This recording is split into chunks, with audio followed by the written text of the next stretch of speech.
Thank you for joining us for today's RAD Studio 10.3.2 launch webinar.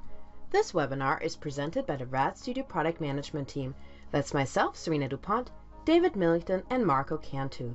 RAD Studio is the ultimate IDE with features that both Delphi and C++ developers love, and that's design, code, debug, and test for cross-platform deployment with native performance. And with RAD Studio, you can build high-performing apps for Windows, macOS, iOS, and Android, and with Delphi also targeting Linux.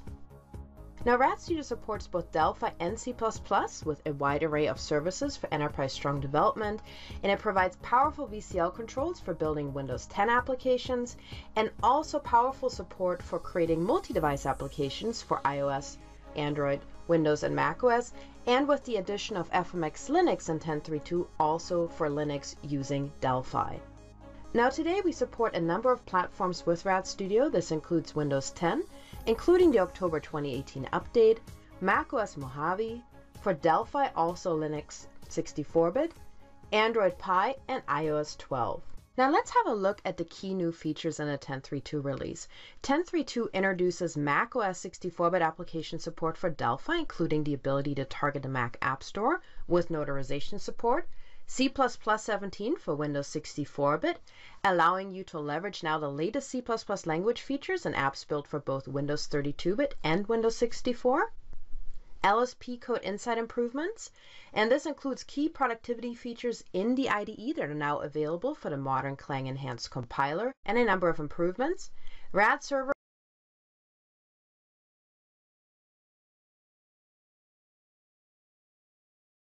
So a few people are commenting that they're not hearing anything or seeing anything. So I'm going to, does anybody hear or see the presentation? Okay, so some people do, some people don't. All right, looks like a lot of people are hearing and seeing it. All right, so if you can hear my voice and cannot hear the presentation, then you may need to change your audio settings or disconnect and reconnect. Apologies for that. If you cannot hear me, then you have no idea what I'm saying. So I'll put a comment in as well. But I'll go ahead and start the video back up again. Sorry for the pause for everybody that could hear it fine. Wizards and deployment improvements, and these are really focused on easier configuration, deployment, and management for RAD Server. We've also added push notification support through Firebase, replacing the previously supported and now deprecated Google Cloud Messaging support. And also new in 10.3.2 is FMX Linux for Delphi support, which allows you to easily build GUI applications for popular Linux distributions using Delphi and FireMonkey. Now, quality has also been a really big focus in the 10.3.2 release, with many improvements throughout the product, and I'm going to cover them in some more detail later on. And with that, I'm going to pass the mic to Marco. Marco? Thanks, Serena. This is Marco, and I'm going to cover in some more detail the support for macOS 64-bit applications from the Delphi language, and also a few more features that are part of RAD Studio in general. The focus of macOS 64-bit application is to allow customers to build applications that can deploy to the Mac App Store and be ready for the upcoming version of the macOS Catalina, because that operating system is going to allow running only 64-bit versions of your apps. The goal is quite straightforward, because that's just to be able to take any of your existing macOS 32-bit applications and rebuild them as 64-bit. Unless you've done low-level usage of pointers or anything else, the process should be extremely smooth, and it's just a rebuild for the new target. The compiler remains based on the non-ARC model, so regular memory management. The RTL code has been migrated. We have complete support for FireMonkey library with all of the FireMonkey user interface controls, the database runtime library, FireDuck, client access library, and almost everything that's available on macOS 32-bit. There are some limited exceptions. There are deprecated features like DBX, the old database access layer, but everything else should work. And actually it should work better because while we were doing macOS 64-bit support, we decided to focus our quality work for FireMonkey on the macOS platform. So there are a number of improvements from main menu merging to main form styling and a few more that actually can be applied and work for both 32-bit and 64-bit macOS versions. There is one additional feature that is brand new, which is the support for macOS notarization. This allows you to send your application to Apple to get them vetted and validated as good behaving application on the macOS platform. This is not required, but it's recommended by Apple. And that support is part of the IDE experience. So right from the RAD Studio IDE, you can provide your credentials and do the entire build and deploy and notarize cycle. The next feature I want to discuss is RAD Server. We've added several things to RAD Server with the goal to make it easier and smoother to build and deploy applications. The improvement in terms of building application is in the wizard. As you might remember, we've added some dataset mapping components in 10.3, but they still require some code wiring. So what we've added is a wizard that allows you to pick a number of tables and create all of the code wiring for you automatically. The other extension to the wizard is a flag that you can add that allows you to automatically generate the Swagger API documentation by adding specific attributes to your code, and you can use that as a blueprint for your own custom documentation. Moreover, what we've done is added the deployment of Swagger UI integrated with RAD Studio, so you can easily see the documentation that your RAD Server extension provides. The other new feature is a completely rewritten RAD Server Management Console. This is an application that lets you create and manage users, accounts, groups, and so forth. We have extended it by allowing you to call any REST API directly by basically integrating a custom version of the REST debugger into the RAD Server Management Console. And also we've added an editor for the EMS configuration file. Finally, we have made available 2 additional Get-It packages that include the uninstaller for Linux and Windows to deploy RAD Server on production Linux and Windows machines. Another feature that came from 10.3.1, we provided this originally as a patch, is Firebase push notification support. This fully replaces the Google Cloud Messaging now, and it has been fully integrated with a specific page in the project options configuration and with an update to Google Play Services so that now Google Play Services and Maps match the Firebase version and everything works smoothly in your applications. Another feature that we already made available for 10.3.1, and it is still distributed via Get-It though, it's not fully integrated, is FMX Linux. This allows you to create Linux desktop applications with the FireMonkey user interface. You can take existing desktop apps built with FireMonkey and just rebuild them for Linux clients. It has specific user interface styles and full support for FireMonkey components such as grids, widgets, and everything you would expect for your FireMonkey user interfaces. What is interesting to notice is that this can be great as a way to target customers with Linux clients, which is common but not that common, but also target kiosk application that can use Linux rather than Windows and still provide a rich UI and an easy development path. Now let me demonstrate some of these features in practice by going through a number of short demos. As a starting point, let me create a blank FireMonkey application, and as we can see, among the target platforms, there is a new one, which is macOS 64-bit. I've already configured the mapping to the 2 my MacBook via PA Server, which is installed on the Mac.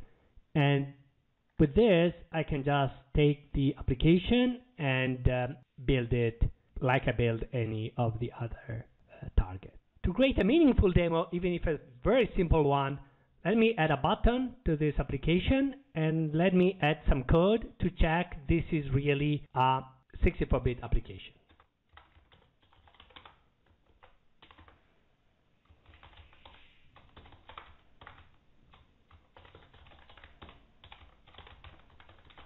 I'll do that by copying in the caption of the form the size of a pointer once converted to string. Now I can build the application, and I'm going to show you this application running on my Mac.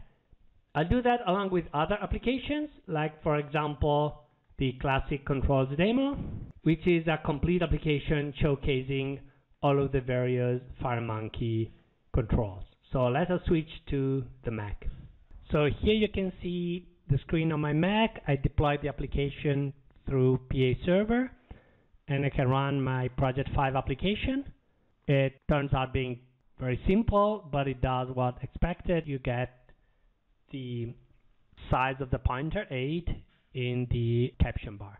Now, not terribly thrilling as a UI, as an application, but just to show you the entire process, I can run nicer app, which is the controls demo, and you can see it has the entire set of FireMonkey UI controls available and working as expected. We have 3 views, data structures, we have scrolling, 2-finger scrolling, we have a memo and a bunch of other extended UI controls as part of the FireMonkey support.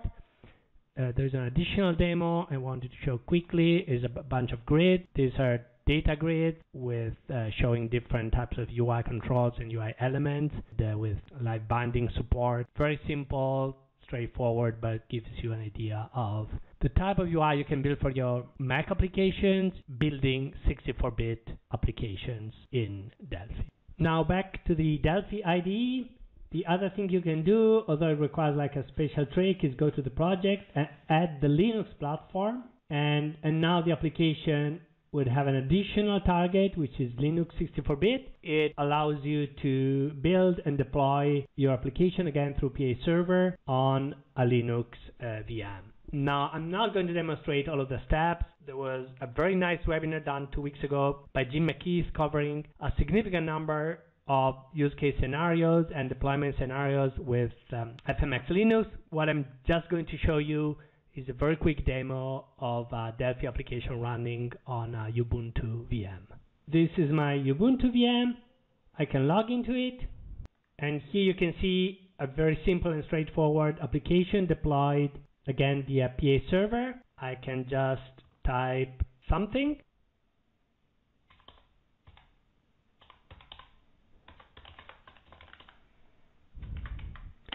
and add it to the list. So very simple, like one button click hello world type of application deployed to Ubuntu VM. Now let me show you an additional feature that is part of RAD Studio 10.2.3. If you pick the Android target platform, when you go into the project options, there are new settings that relate with Firebase configuration. You can see in the entitlement list there is the option to receive push notifications, but moreover there is a services page now where you can copy the Google application ID and the default sender ID. Now when you are configuring your Firebase application in the Google Firebase website, Google saves the application settings in a JSON file, and what you can do here is directly import that JSON file, and the IDE will read the information, will read the Google application ID and sender ID, and put those into the 2 proper edit boxes. So it's really smooth to do the Firebase configuration, and again, as mentioned, the entire experience is done directly from the IDE. There's no extra steps to be done like it was in the past, and you can receive the new Google Firebase notifications right into your Android device. Moreover, even RAD Server has been enabled to send Firebase push notification rather than the old Google Cloud messages notification. Here you can see my phone, and on the side there is the Firebase notification center. I can type the title of a notification, let's say 10.3.2 notification, and I have some sample text here. And now all I have to do is send a message, pick the device ID, and you'll see the notification appear on my phone. And here is the notification that we just received through Firebase. In the last part of this demo, I want to show some of the new features for RAD Server. I'm going to create a new RAD Server application, add a resource, and I'll call the resource 10.3.2. I'm going to pick a data module.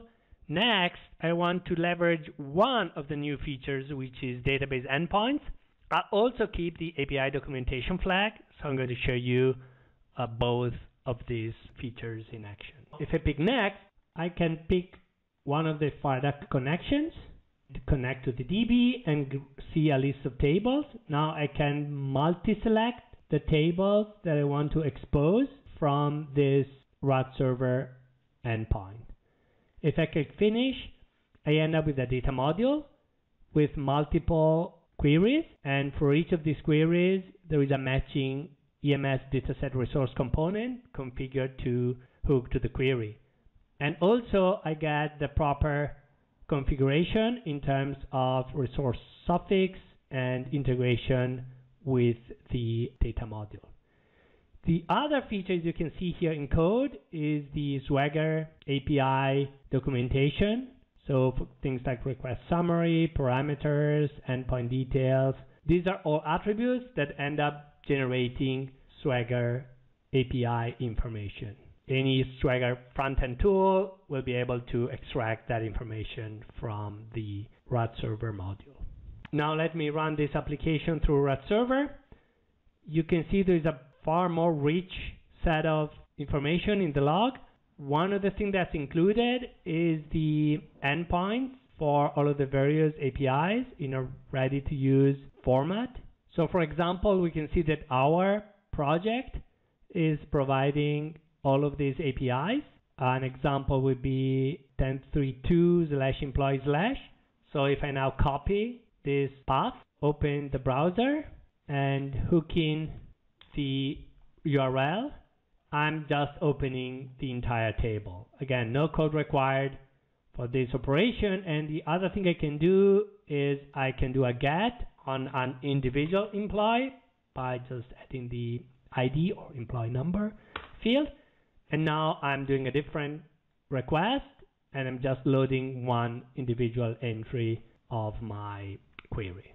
And that runs a parametric query against the database. So all of this and also the put, post, delete operations are all available through the system in a very simple and smooth way.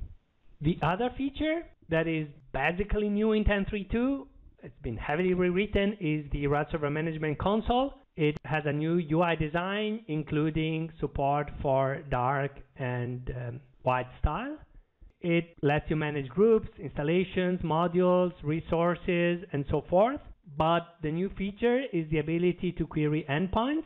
You can get a list of the available endpoints that the server exports, or you can type in your own.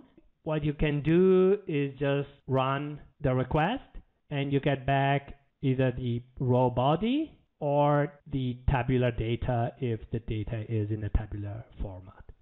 Again, this is just embedding the REST debugger, and it, as the REST debugger also has the ability to copy the client-side components. You can use copy components and use that as a starting point for pasting into a client application that is going to call this server-side endpoint. The other feature is the configuration for the local server.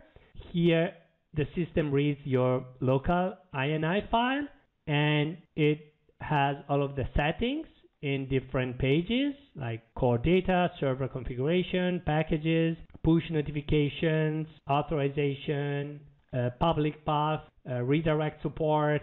Finally, if you open the RAD Server console and open in the browser, it now uses the new RAD Server console based on XJS rather than the original jQuery-based console. The last thing I want to mention about RAD Server is that if you open the Get It Package Manager, besides some demos, you now have the RAD Server installer for Linux and for Windows, and you can download them locally to your machine, then copy to the target system and run those installers. That allow you to pick whether you want to deploy the database, the console, the RAD Server itself, and there are different options you can pick and choose for your installation. Now I will pass the mic to David, who will highlight the new C++ features in 10.3.2. David? We have some great improvements for you for C++ in 10.3.2. Back in November, we released 10.3.0, and this included an upgraded Clang-enhanced compiler for Win32.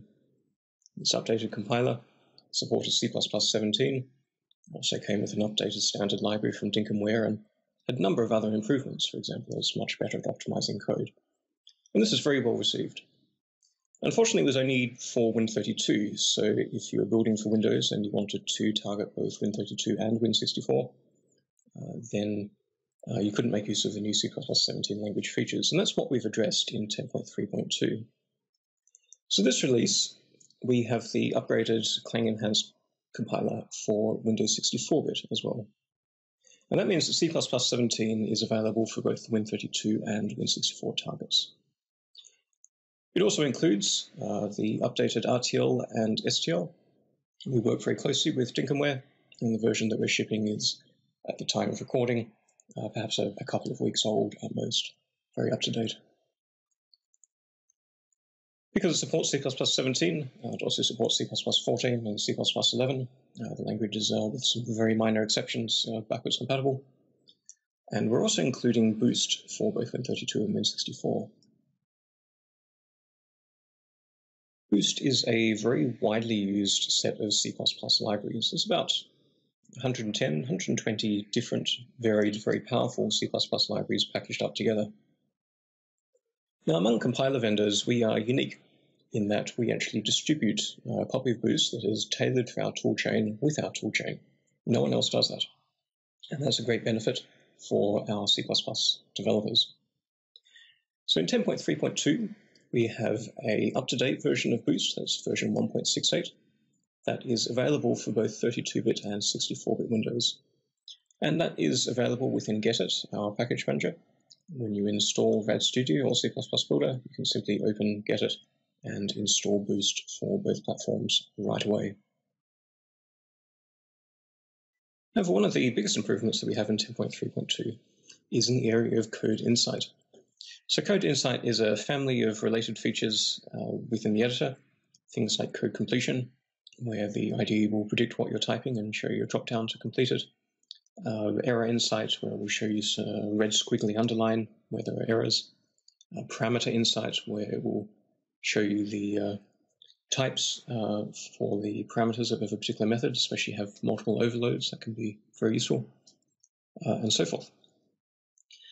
Now, for the Clang-enhanced toolchain in 10.3 so far, we only had code completion, and there were a few issues with it. In 10.3.2, we have full-featured code completion support. I will demo that very shortly. I want to note, though, that it has a lot of improvements to code completion, including accuracy and minute displays. And we've added in new features for the Clang-enhanced compiler, such as parameter completion, tooltip insight, and go to definition. This means there's feature parity between the classic and modern compilers. And one thing that's really important to note is that compared to the classic implementation of these features, this version is significantly improved. They're asynchronous and non-blocking, And that means, for example, when you're typing with code completion, the IDE won't pause or block while it thinks. You can continue typing and interacting with the IDE exactly as you would like to. It's much nicer and faster user experience. So I'll give a quick demo of these features very briefly, C++17.64, and then more in depth, the C++ code insight and code completion improvements. The first thing I'm going to show is C++17 for Win64. Now, there's not much demo here. I have a project group here which contains a number of demo projects that I built in 10.3.0, demonstrating some of the C++17 language features. And as you can see, I've gone through and I've added the Windows 64-bit target platform. And I can successfully build. So not much to actually show for a demo, simply that C++17 here and the new updated Clang compiler is there and present for Win64. But I'll go a bit more in depth with some of the code insight demonstrations. So the first thing I want to show is code completion. Here I'm just going to invoke it via control space and type. And we noticed that I could continue typing as I was calculating. That's because this is asynchronous. It actually works in a separate background process. You can continue interacting with the IDE easily while it's doing its work. Now, code completion here is showing the client rect property. What I really want to point out are a couple of things. First of all, when methods have overloads, we have this nice text on the right-hand side saying there are multiple overloads. The really nice thing with code completion in 10.3.2 though, and currently this is just for the Clang Enhanced compiler, although we are considering expanding this to Delphi as well, is that in the past, when you typed something and the code completion results were filtered, they filtered only by results that started with whatever you had typed. So in the past, this code completion drop-down here would have shown only the client rect property. It wouldn't have shown any of the methods that happen to contain the client rect text somewhere in their name. But in 10.3.2, we have expanded the filtering so that it does show results where whatever you've typed is somewhere in the name. And this is really useful because you can use code completion to explore what's available to you. If you know, for example, that there is a rectangle property of some sort, but you can't remember its exact name, you can invoke code completion and type rect, and you'll be shown all of the methods and properties that contain the text rect. It's fantastic for exploring the available types and methods and properties and so forth.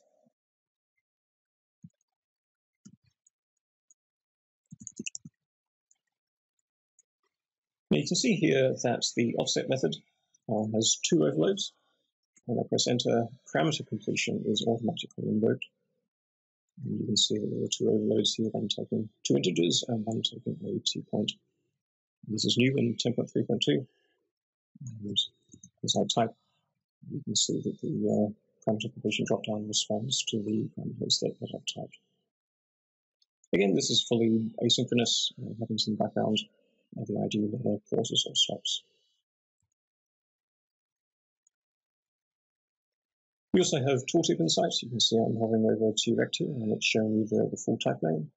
And if I control click on trect, it will take me to where trect is defined.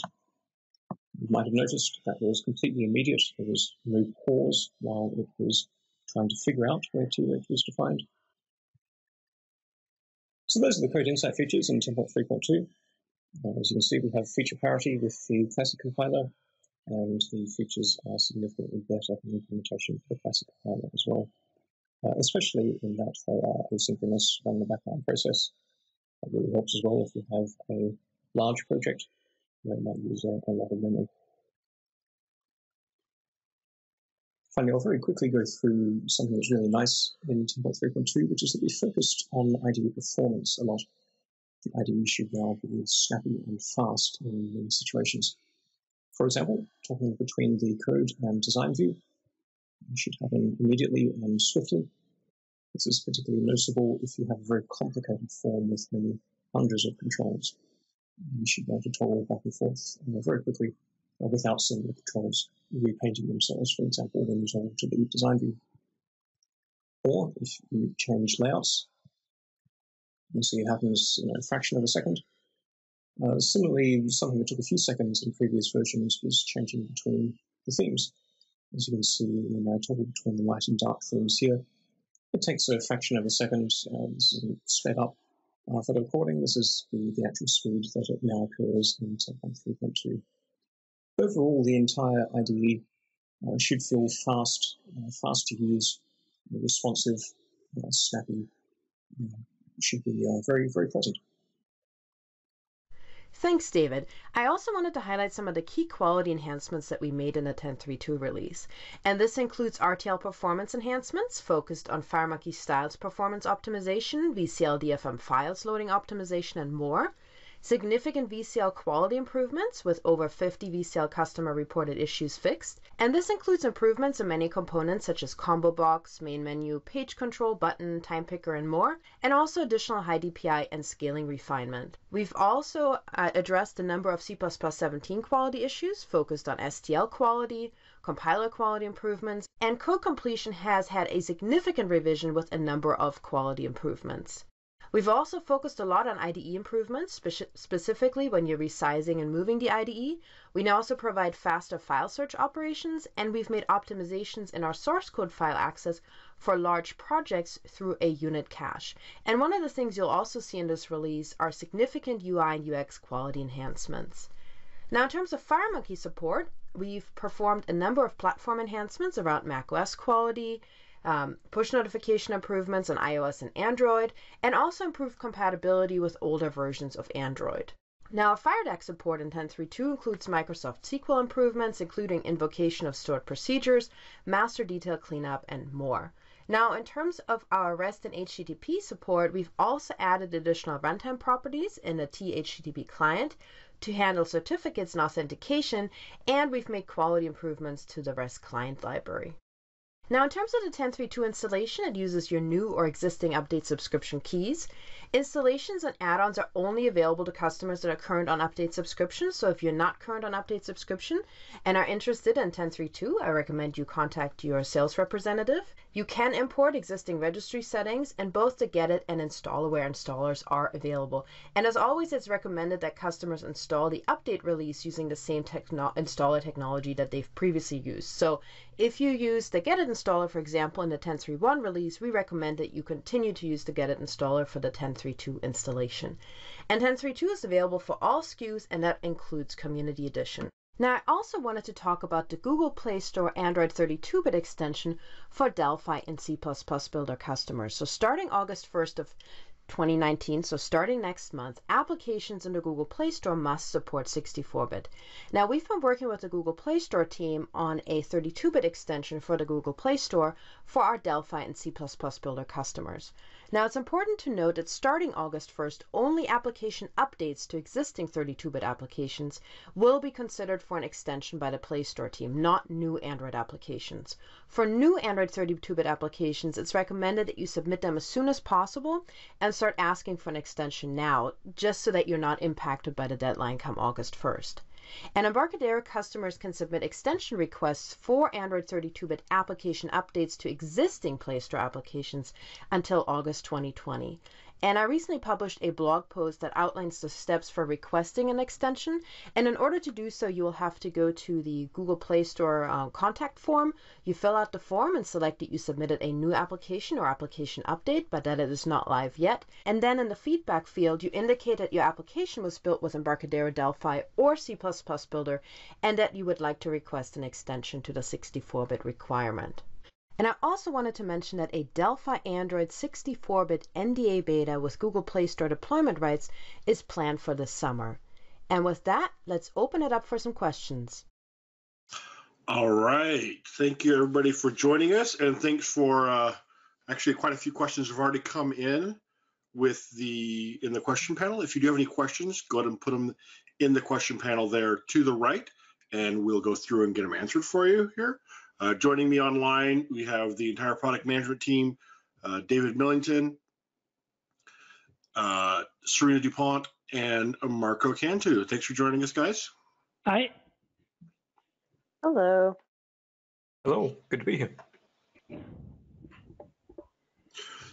So as far as the Google extension, do they have to request an extension from Google for each and every update, or just once for the application? So if they're going to update it maybe 2 or 3 times in the next week, do they need to request that extension each time? They should go ahead and just request an extension now for the application, and then they should be able to continue to provide application updates.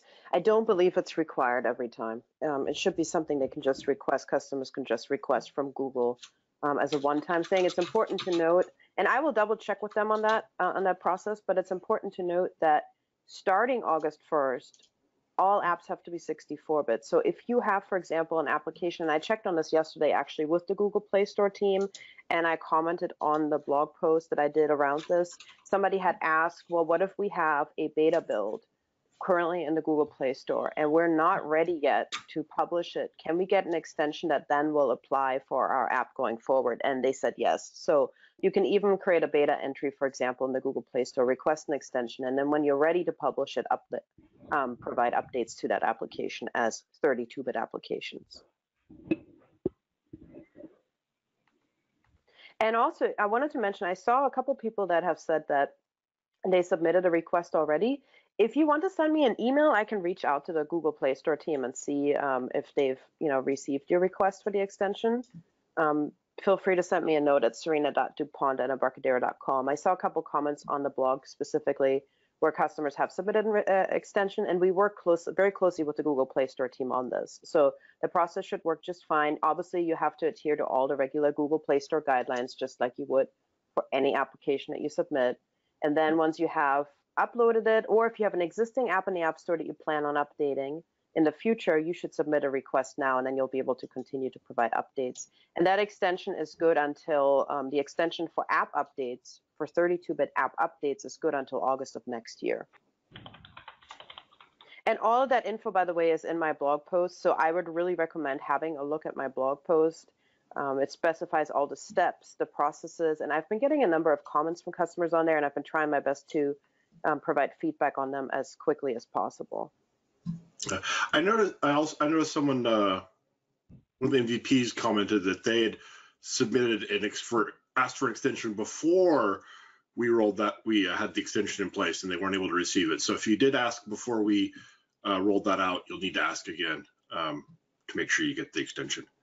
Yeah, this is something we worked on very closely with Google Play Store team and have been in close contact with them on, and this is a process we established with them for our customers for Delphi and C++ Builder Android applications. So it's important that you indicate that when you contact them, that this is an application that was built with Delphi or C++ Builder from Embarcadero, and that you would like to request an extension for your application. One question, I saw an interesting question actually from a customer on a blog post, and I have to still respond to that online, but it was around, I use the ISO installer and I don't see managed platforms and I don't see extensions and all of those options on the welcome page. So one thing to note, and there's nothing wrong with that, this is just how the ISO installer, because it's an offline installer, does not have access to functionality such as manage platforms or install extensions, which is something that is part of the Get It installer only. So the welcome page for the ISO installer is different than the welcome page for the Get It installer because it doesn't have the same functionality available because it's an offline installer. And I did see some question here around macOS 64-bit.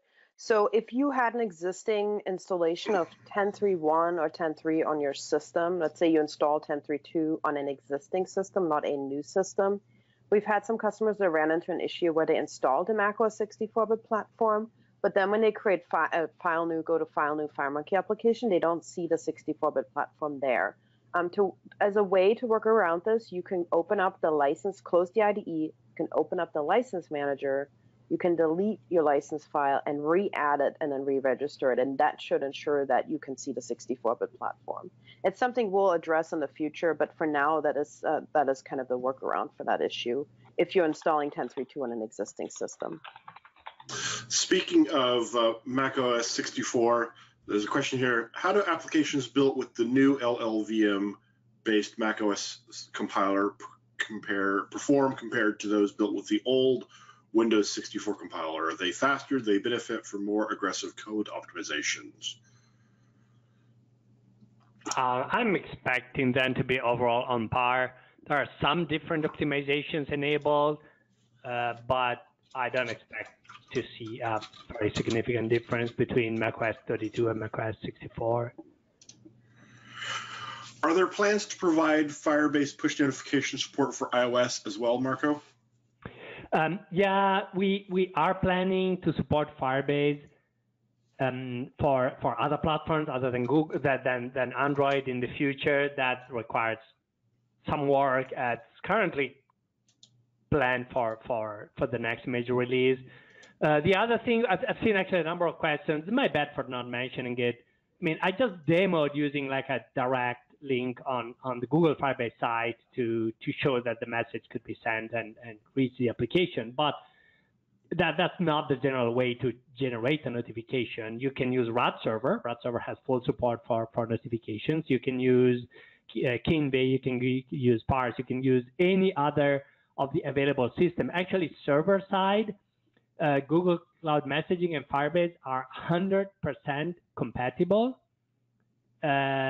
save for the endpoint, the URL you have to it. Sorry. I did say the word Google and my phone woke up. Why is it always wakes up when you're not talking to it, but then when you're asking it to, it doesn't? Whatever. So yeah, I mean, any system works. I'm pretty sure that there is actually a very high degree of compatibility on the server side.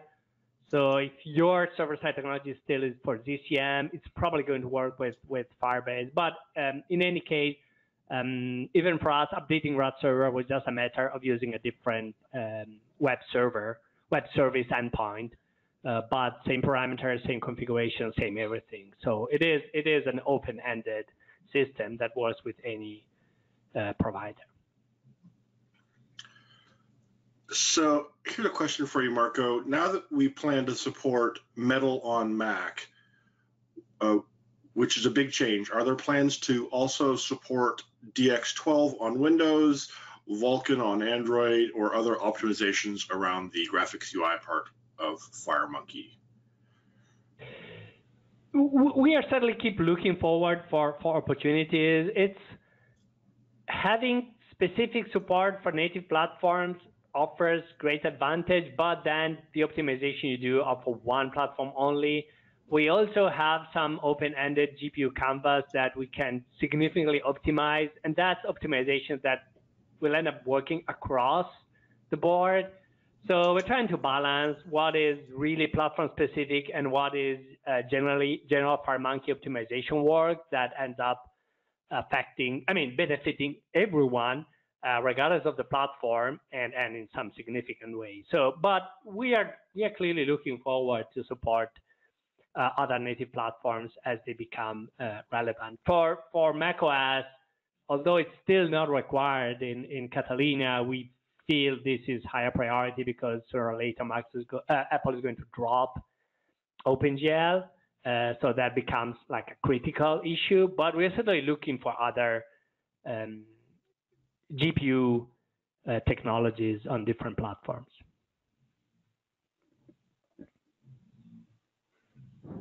David, question for you. In the main menu, there are automatically added system entries. How can I translate these entries as in Target OS 64? They are English and not in German, as with OS X32.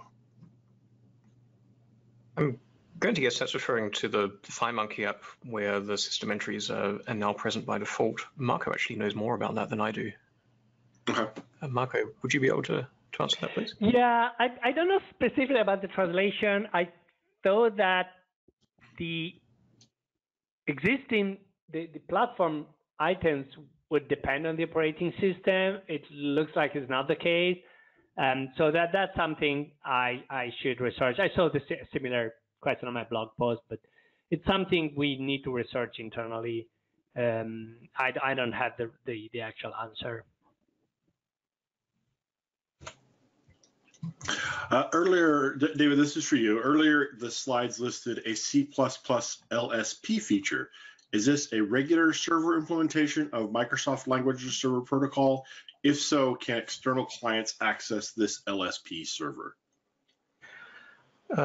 Yes. So the demo and the slides that discussed the Code Insight features for the C++ Clang compilers, so Code Insight, Parameter Insight, Tooltip Insight, and Go to Definition, for the Clang platform are now all implemented using the LSP, which is the Language Server Protocol, and that's an open protocol. And the way that works is that we run a separate process, which is a server that actually does all the work of running through your source code and figuring out the answers to to things like what should be shown for code completion and the other Code Insight features. So the answer to that is yes. The IDE for C++ Clang is a LSP client, and we are using a LSP server for C++. We're actually using a custom version of cQuery because C++ Builder has a number of language extensions. We need to add support for those to any server. But the version of cQuery that we use is perfectly compliant to the protocol spec, and I don't see any reason why you couldn't use that. Of course, we only support it from within the IDE. For a bit more information on this, we've been looking closely at Code Insight and other sort of editor tooling for both languages, both Delphi and C++ recently. Focusing on things like performance and correctness and not blocking the IDE and other sort of features we can add, that kind of thing. I'd point you towards our May 2019 roadmap, which has a lot of information on this topic. And I know, Marco, we had some conversations about this. Currently in 10.3.2, when you're using FMX Linux, if you have Linux as a selected platform, you can't add components to the form, but you have to switch back to Windows or something like that, and then switch back to Linux again. Are there plans to change that behavior in the future? Yeah, absolutely. I mean, for now, FMX Linux is distributed as an add-on using a very similar approach to what the external add-on from Eugene was doing. We do plan a much better and smoother integration, but that requires some breaking change, like for example in some of the FireMonkey units, so that the available platforms need to be all listed. And so it is something we're really planning for 10.4 because it becomes fairly difficult to do it in 10.3 and do it in a way that is not breaking other units and third-party code. Are there any improvements on the RAD server licensing cost, and is there a plan to have RAD server as a separate product? So RAD server in the Enterprise Edition, I think it was in 10.2.3, Marco, if I'm right, we introduced a single server deployment license for Enterprise and a multi-site or single-site deployment license for the Enterprise Edition and a multi-site deployment license in the Architect Edition. And those are provided if you're an Enterprise or Architect customer on update subscription. You can separately purchase additional licenses if you wanted to for RAD server. Those are available through the sales team. But with our Enterprise and Architect Edition, we do provide a single-site deployment license with Enterprise and then a multi-site deployment license with our Architect Edition. So I hope that answers your question. You can also feel free to follow up with us over email afterwards. But that's something we introduced, I think about three releases ago or so, and then the 10.3, I think it was the 10.2.2 or 10.2.3 release. And that's a change because previously RAD server was only sold as an add-on. You had to purchase a separate license for it. And in that release, we started adding it into the Enterprise and Architect Editions for customers and update subscription. And we've seen a lot, actually quite a bit of deployments since then of RAD server and a lot of interest in RAD server. And that's something you can see us also carry through in the new feature work we did. So one of the things that we heard from customers was that they would like to have some more guidance and help around deploying RAD server. And so we created installers for Windows servers and Linux servers. And then we also simplified the process in this release in terms of getting started by expanding the wizard so that you can get started a lot faster with RAD Server. So please don't hesitate to reach out to us with your RAD Server requests, and we'll certainly consider them for a future release. There's also a great new RAD Server book that is out as well that David and I put together that's available on Code Central. So, which I don't know if I can get a link to that right now, but that's a great book. A lot of people really said a lot of good information in there. Marco, this is something I know that you and I have had a few conversations about. Are there plans to add support for RMCPU Linux, specifically Raspberry Pi, especially now that Raspberry Pi 4 is out and everybody's all excited about that? Yeah, I mean, that's clearly, sorry, that's clearly a very nice platform to support. Something we've been monitoring and we are considering is in our short list of future platforms. For the time being, we're fully focused on the 64-bit platform updates, which is macOS 64 that was just released, and Android 64, which is the next big platform for us. Beyond those, there are a few additional options we are considering, and one of them is ARM for Linux-based systems like Raspberry. But we also have other alternative platforms we are considering. There's no final decision or plan. Are we planning to support FireMonkey 64-bit Android and 64-bit for Mac OS C++? So I guess two questions there. First question is 64-bit Android for Serena, and then the second question would be 64-bit Mac OS probably for David. I would refer to our roadmap. So in May 2019, we published an updated roadmap. We don't have a timeline at this point for Android 64-bit support or macOS 64-bit support on the C++ side. We looked at our customer feedback and focused on Win64 C++17 support in this release. If you do have specific requirements for Android 64-bit or macOS 64-bit on the C++ side, please don't hesitate to reach out to David specifically around those. We'd like to learn more about what type of applications you're building today for those platforms for C++. That would be very, very helpful and useful data for us to have on the product side. I will say if you're building Android applications today, I did have a slide in this presentation that talked about the Android 32-bit extension that we worked on with the Google Play Store team. You will be able to continue to submit app updates to those existing applications until August of 2020. And I would recommend that you have a look at my blog post and also some of the comments I got on the blog post and some of the responses I provided. There were a number of questions customers had as a follow-up to that extension that I replied to that will probably be helpful to you. So for example, there was one question around internal beta testing and whether or not a developer can submit an app into the Google Play Store that isn't quite ready for prime time yet. And the answer is yes. Internal beta testing is fine. The Google Play Store team will be able to pick it up in their extension list, and you would be able to continue to submit 32-bit applications without having to publish or push it to a public release. And that's an important point to make because starting August 1st, all the applications have to be Android 64-bit enabled. And so that's an important point to make if you plan to publish an app in the future and want to take advantage of the 32-bit extension. Yeah, thanks, Serena.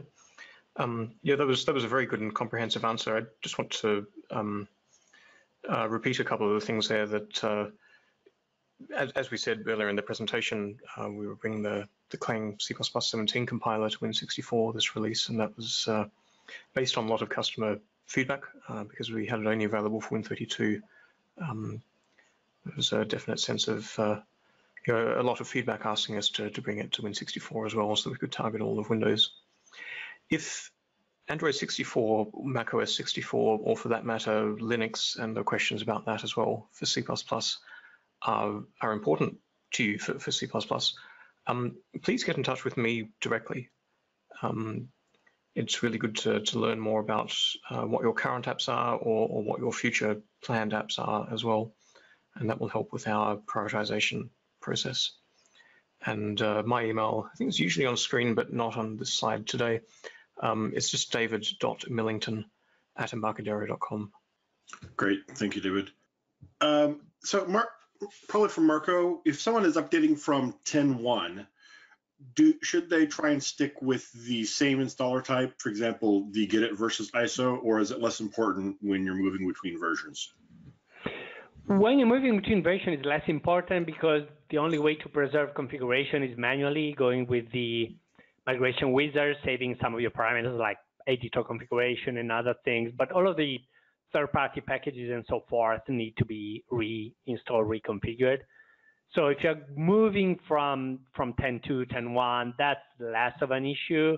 Although then if you go back to, you have to install all platforms at once and go back to the older experience. It's up to you. I mean, both work and both have been tested. It's just we tend to prefer the get it based experience for the flexibility it provides. Are there any details on the RTL improvements and speedups that have been made? Actually, some are listed in the What's New document on the DocWiki site, which specifically there are some improvements in form loading and some of the streaming related issues. There are some improvements with variants, some of the low-level string manipulation. At times are minor, but there are functions used heavily in our own RTL. So even a minor improvement, a function called like millions of times makes a visible difference. So these have been some of the change strictly in RTL. There are other significant changes in the IDE, including the ability to use a better a caching system for the file names during compilation. That has a tremendous impact on both code completion and compilation of not just very large projects, but projects spread out on a large number of folders, maybe because you're using third-party components. And the difference is dramatic, like about 100 times if you're using remote network drives. Because of a bug on a Windows API we were using that ends up being extremely slow on network drives, we created a full cache, which is also configurable. And again, this is all documented in the What's New page. Continuing to look through some of the questions here. I don't know, Jim, is anything else you think we should cover? There are a couple people asking about that we used to have a Delphi for InstallAware Delphi edition, but they don't seem to see it now. I just went out to InstallAware site and I don't see that there as either. Do you, Serena, know if that's something that's still available or is that something we have planned to work with InstallAware to provide? I don't know. There was a version in Get It actually until, there was one for the last edition. I'm not 100% sure it's still available, and we'll follow up on that. There was a version that we received that was in Get It and has been there over the last year. I don't think it was specifically tied to 10.2 or another version, but I will double check on that. Yeah, I can't remember if that was just a trial or if that was a Delphi edition of it either. So it was a lightweight, full working version from what I remember. There's another question here, Marco. Does 10.3.2 solve the Android HTTP native get post put query with parameters issue, which I'm not familiar with that issue, so maybe you are? Out of the top of my head, I think yes, but I would have to double check, sorry. The good thing is that we fixed or couldn't reproduce, I mean, over 400 distinct bugs, plus another 100 that were like duplicates or other categories. So that's great. The bad news is that it's hard for us to remember which bugs were fixed. Or if you already know what the bug number, you can look on the bug fix list, which is in DocWiki, or and that you can find out from there. Yeah, the fixed bugs have been all synchronized to QP earlier this week when the system was good. There's another question about a specific bug related to text not being visible in the object inspector, the rightmost text in the object inspector. That would be a David Millington question. Yeah, we do have a bug there where sometimes like the last character, maybe the last character and a half can be visibly chopped off in the object inspector. That's definitely on our list to fix. This release in 10.3.2, we addressed a whole bunch of IDE quality issues. Actually showed some in the demo, talking about the performance changes that we made. But there are a whole lot of others as well that we didn't give in a demo simply because we don't typically demo bug fixes. but we have made some huge strides forward in 10.3.2. I definitely encourage you to check it out for that reason alone. With that particular bug, I actually can't recall if we fixed it in 10.3.2 or not, but if we haven't, it'll definitely be one of the ones that we'll look at soon. There's a few more questions here about specific bugs.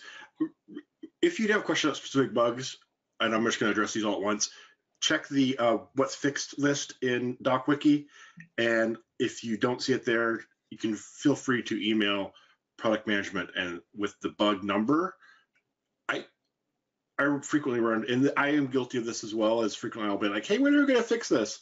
And I'll be talking to one member of product management. They're like, yeah, what's the bug number? I'm like, I haven't filed a bug. And like, well, then we may not be aware of it. So make sure you filed a bug. Don't assume everybody's aware of it.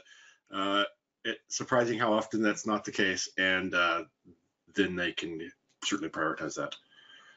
And here's someone else saying 10.3.2 install was the smoothest update to RAD Studio I've ever done. Congratulations. I've gotten so many people that were on the beta and MVPs and such that have given similar feedback that they really, really love 10.3.2. I know that some of you aren't able to install it right now, but when you do, everybody's really been very thrilled with that. So hopefully you're looking forward to it and also thrilled with it. What about, David, the IDE fix pack from Andreas? We had made a big deal about integrating a number of the fixes from that. Are there more fixes coming, or are there fixes that were some of those fixes in 10.3.2 from that as well, or what's going on with the IDE fix pack integration? Sure. So last year, I think it was last year, we licensed the IDE fix pack from Andreas, and we have been steadily integrating fixes from that. There have been a number every release. In terms of whether we actually use the fixes directly from the fix pack or not, honestly, it depends. Sometimes we look at the issue that was fixed and then implement a different fix, which is mostly because we have the full benefit of seeing the full product and that kind of thing. But yeah, there are certainly a lot of fixes in 10.3.2. I think we've said several times that there's a huge number of quality fixes in general, and yes, some of those quality fixes are in the same areas as things that the IDE fix pack addresses, and we'll continue that every release. And for example, the IDE, the unit names cache, unit file names cache. Originally, the idea came from the fix pack. We thought that we could do a better implementation, and so our implementation should actually be better, if not in terms of performance, in terms of flexibility. There are ways to customize the cache and a few more things that we added. Yeah, I think that one's a great example of where where we saw a fix and decided to implement our own fix for it. Because with that kind of thing, we have the benefit of seeing the entire impact and all the source code and tests and so forth that are affected in that area. But it's a great example of things where we are examining the IDE fix pack and addressing issues and including them in the release.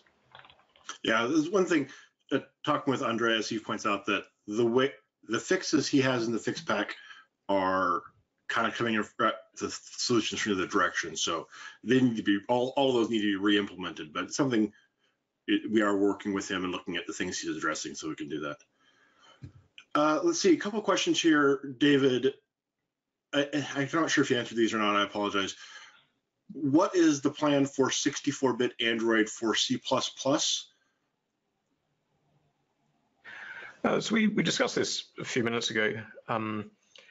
I'd mainly just refer you to our May 2019 roadmap. For Android 64 and macOS 64, we don't have a specific timeline. But the best thing to do is to get in contact with the PM team or with me specifically. It's great to learn about your Android or macOS usage, what you're doing and what you need.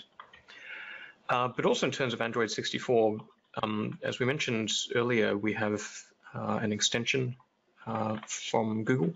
So if you have 32-bit apps in the Google Play Store right now, you can contact Google about that and they will continue to be accepted in the Play Store. Serino made a blog post a couple of days ago about that. So certainly, short term, we're short terms until I think August 2020. There's absolutely no need for concern there. You can just continue with your apps as you are.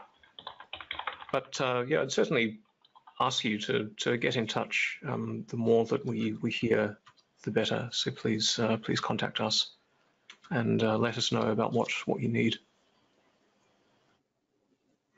I saw a question here, Jim, on whether or not 10.3.1 and 10.3.2 can be installed on the same system. No, point releases cannot be installed side by side. Major version releases can be installed side by side on the same system. So for example, 10.2 and 10.3 can be installed side by side, or 10.2.3 and 10.3.1 can be installed side by side. But point releases within the same major version, so 10.3, 10.3.1, 10.3.2, cannot be installed side by side on the same system. So if you have 10.3.1 installed today and want to install 10.3.2, that will require you to uninstall 10.3.1 first. Yeah. There's a question here. Sorry, go ahead, please. I was going to say 10.3.2 kind of feels like a major update, but it is a minor update, so it cannot be installed side by side. Jim, I see a question here for you, David. Which Clang version is the C++ compiler based on for the new release?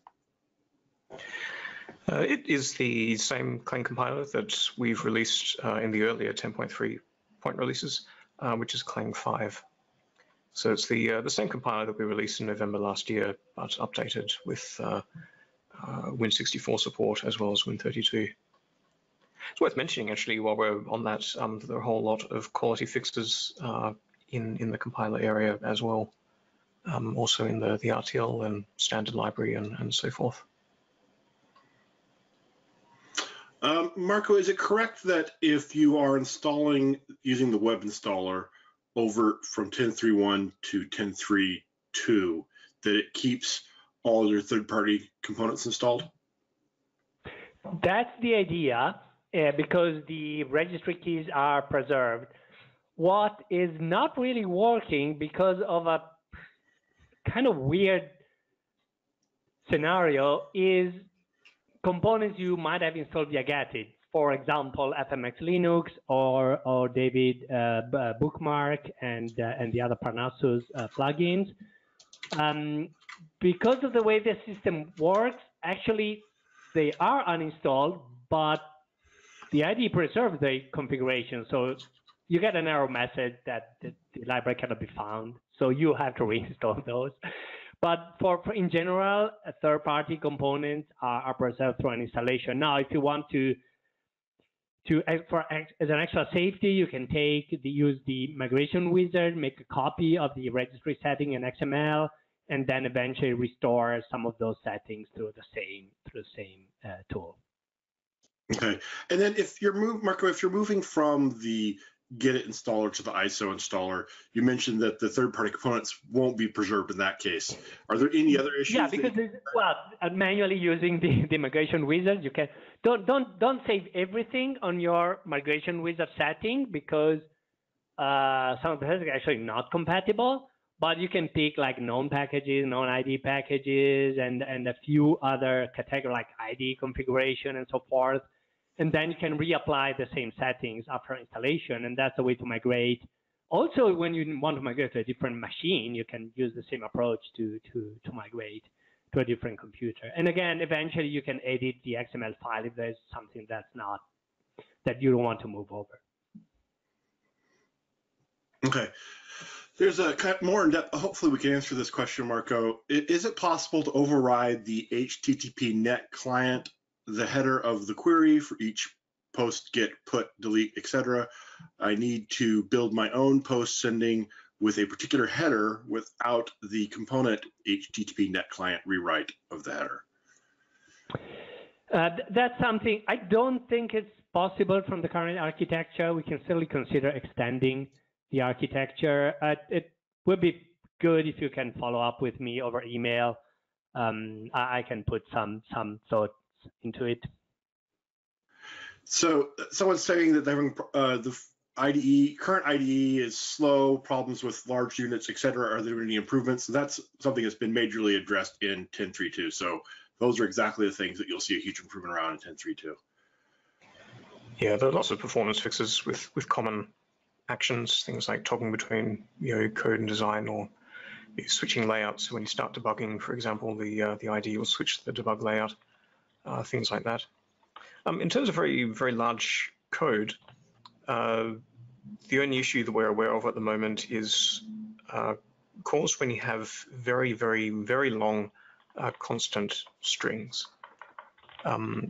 And so if you're seeing a crash or a stability issue or something like that in a unit which has very long constant strings, there's actually a registry key that you can tweak that increases the memory usage that's used for a parser. And yeah, the parser can have some problems with those. So yeah, you can either break up those strings or simply increase the memory usage via registry key. So you could contact me or support, and they can pass on that info. But I think it's worth emphasizing that in general, yes, the IDE is much snappier, much more responsive in 10.3.2. Here's the next person said, great work on 10.3.2. I've upgraded and I've really noticed a difference in the IDE quality of builds. Thanks for your efforts. Yeah, I've had a number of MVPs saying this is a huge game changer just in my day-to-day usage, how much more responsive and impressive it is. That's great to hear. Yeah, there's a question here, a suggestion, I suppose. Will it ever be possible to list design time packages I want Delphi to load instead of packages I do not want it to load? For example, it could be a Git repository with Delphi packages that rely on specific versions of internal UI. Be nice to be able to bump those and have it unload and load the BPL on demand, depending on which the specific project. Yeah, that's a really interesting idea. We have something a little similar at the moment, which is that when a project relies on specific get-it packages, you can set that up in the project options, and it will ensure those packages are installed when you open the project. But something more fine-grained, such as specific versions of internal packages, is definitely an interesting idea, and one we'll consider. I'd recommend that you add that to Quality Portal if it's not already. Yeah. Interestingly, actually, I just became aware of a project or of a utility called the Project Magician by Uwe that will go through and remove excluded packages from your projects. So instead of each project saying exclude these packages, it will remove that automatically, which a couple times I've actually wished I could do that. So I'll put a link here to that. That does a number of other things as well. It's a pretty interesting little plugin that's available. David, a question for you. What are the plans for error insight and inline variable error messages that people are getting? Sure. So we added inline variables to Delphi in 10.3, which are a great feature. Currently, Error Insight does show errors for inline variables. Now, we've been looking closely at some significant changes that we can make to a lot of Delphi's in-editor tooling. And it's not just things like Error Insight, but also code completion. You're making it async in the same way that C++ is now async and non-blocking, and other things like that. So we don't have anything solid to announce right now, but we did discuss this topic with a reasonable amount of detail, actually, on our May 2019 roadmap. And so I'd actually point you to that for an answer. The most I can say right now is that this is actively being looked at and actively investigated. But our plans for that are detailed in the roadmap. You know, it's interesting, David, with the I know we've had conversations before about the differences between Delphi and C++ Builder, and it seems the 10.3.2 seems one of those things that there's lots of great new features around C++ Builder, C++ language support, and I've had a number of Delphi customers saying, "Oh, when can I have that in Delphi?" And then I'm sure the next version will have some Delphi features. People like, "Oh, when can we have that in C++?" Fortunately, they're not always at parity, but they are. It's great to see they're both moving forward. Oh, absolutely. I mean, sometimes something is introduced in Delphi and then goes to C Builder, and there's a good example of the async background process for code insight and code completion stuff is a great example of something that's been introduced for C Builder and the plan is to have it make its way to Delphi. Yeah, and the result is, I mean, it is frustrating when the grass is greener on the other side of the language fence, but honestly, I think it's better that we see them, because we can't implement on both sides at the same time because of various reasons, because it means implementing it twice. It's better to see that we get the feature sooner, I think, than wait till we can roll it out on both sides. So it's understanding that it's frustrating, but at the same time, I think it's a good thing as well. I think it's also just a good way to introduce a feature. I mean, for something like Code Insight and async and that kind of thing, it's a lot of work. It's a huge amount. And doing it in a staggered fashion, you're introducing it for C++ first, and then Delphi allows us to get a feature out faster, in your hands quicker, and means that it's higher quality as well, because we're focusing on something slightly smaller scope at any particular time. There are definite benefits in that kind of release approach. Are there discounts available for moving from C++ Builder to, this is probably for you, Serena, for moving from just C++ Builder to RAD Studio, so that user can get access to Linux, macOS 64, Android 64 on Delphi side? I would recommend reaching out to your sales representative for that question. That's not a question that I can really answer on the call, but I would recommend reaching out to your sales representative and see what upgrade options might be available for you. So I see it's almost half past the hour, and there's still a lot of questions here. We should probably wrap it up here, though. At some point, I see people are starting to drop off. I know everybody's busy. I will make sure I share the list of questions with the rest of product management, though, so that if there's things you want to follow up people, you can. Or anything, let's go ahead and go around and see if anything, maybe you saw a question that I haven't gotten to yet, or anything else you want to add. We'll start with Marco. Anything you want to add, or questions that you saw that we need to make sure we get answered? No, nothing else. Just a side note, I saw someone commenting about the fact that I was using, actually, well, not I, but I was showing code that uses custom attributes in RAD Server, and was asking about the availability of the feature as a general purpose feature. Custom attributes have been in the language for several years now, and they are a very nice feature that we are leveraging a lot in RAD Server and in other areas of the product. David, anything you wanted to add or make sure we get addressed here? I think we've covered the vast majority of topics, although there are a lot of questions. And thank you for that. It's great to see so much interest. We've had a lot of positive feedback about 10.3.2 so far in all sorts of areas. And I think we've mostly focused on questions this time because there have been so many, but there's a lot of feedback there that's great as well. So thank you for commenting that. That's really, really good to see. I just want to echo as well, like with Android 64, remember the extension is available, so contact Google if you have your app already in the Play Store or have a beta version. Submitted to Google already.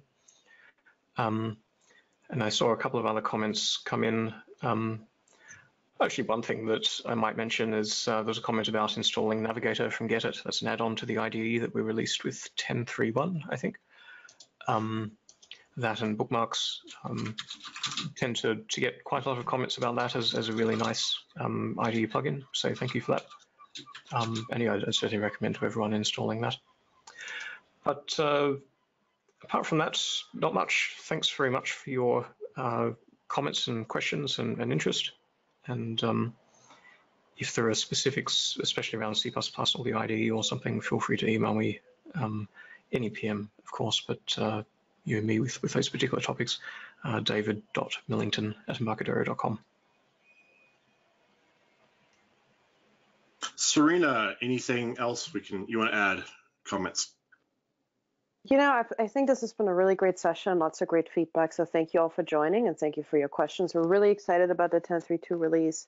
It not only introduces some great new features and major features in a point release, but as I also mentioned earlier, we addressed around 400 publicly reported issues. So a big focus has been put on quality in this release. And if you're interested in seeing what issues have been fixed, you can go to the doc wiki, and we actually have a table posted there that lists all the publicly reported issues that have been fixed in this release. And again, if you do have some Android 64-bit requirements, I would recommend that you have a look at my Android 32-bit extension blog post, which you can find at community.idera.com/developer-tools. And I think we also created a short link, the detailed steps on how you can go about requesting an extension for your existing Android applications in the Play Store. And if you're planning on submitting new applications, how to go about that, or what you should do for requesting an extension for those, but they would have to be submitted before August 1st, because as I mentioned, starting August 1st, the 64-bit requirement will go into effect, and so you're going to want to submit a request for that extension as soon as possible if you don't have an existing app in the store yet. And I would recommend that you have a look at the blog post. It provides a lot of details, and also you can have a look at the comments in the blog post and some of my responses there as well, because will likely address some questions that you might have. Fantastic. There's a comment here about if I'm going to include the questions in an email. Maybe I can put them up on a blog post. I don't know that I can email them out to everybody, but I will share, like I said, I'll share the questions out to product management, and they can be elaborated on because we did not get a chance to address everything, and then I'll put some up there for everybody. I did see one final question around iOS simulator support for iOS 11 and plus. So we currently support on the Delphi side up to iOS 10. We do have plans, or we plan in the future at some point to support the newer versions of the simulator, and I would point you to our May 2019 roadmap for more details on that. The simulator requires 64-bit support, which is something we added for Delphi for macOS in this release, and that will provide the foundation for future support for versions 11 and up for the simulator. One thing I wanted to mention, Jim, before we end the call is that, or before we end the webinar, is that we've been working on a blog series. So similar to the Android 32-bit extension blog post I mentioned, we are working on the product side actively on a blog series around all the great new features that are in this 10.3.2 release. And you can find that also on the community site. Fantastic. community.idera.com/developer-tools. If you can find the community site there. It's migrated away from the old one. Okay. I think that's it. Thank you all for your time, and thank you all for the great questions, and please don't hesitate to reach out to product management. Fantastic. Thank you so much, everybody, and we'll talk to you all later. Take care. Thank you. Bye-bye. Thank you. Goodbye. Bye-bye.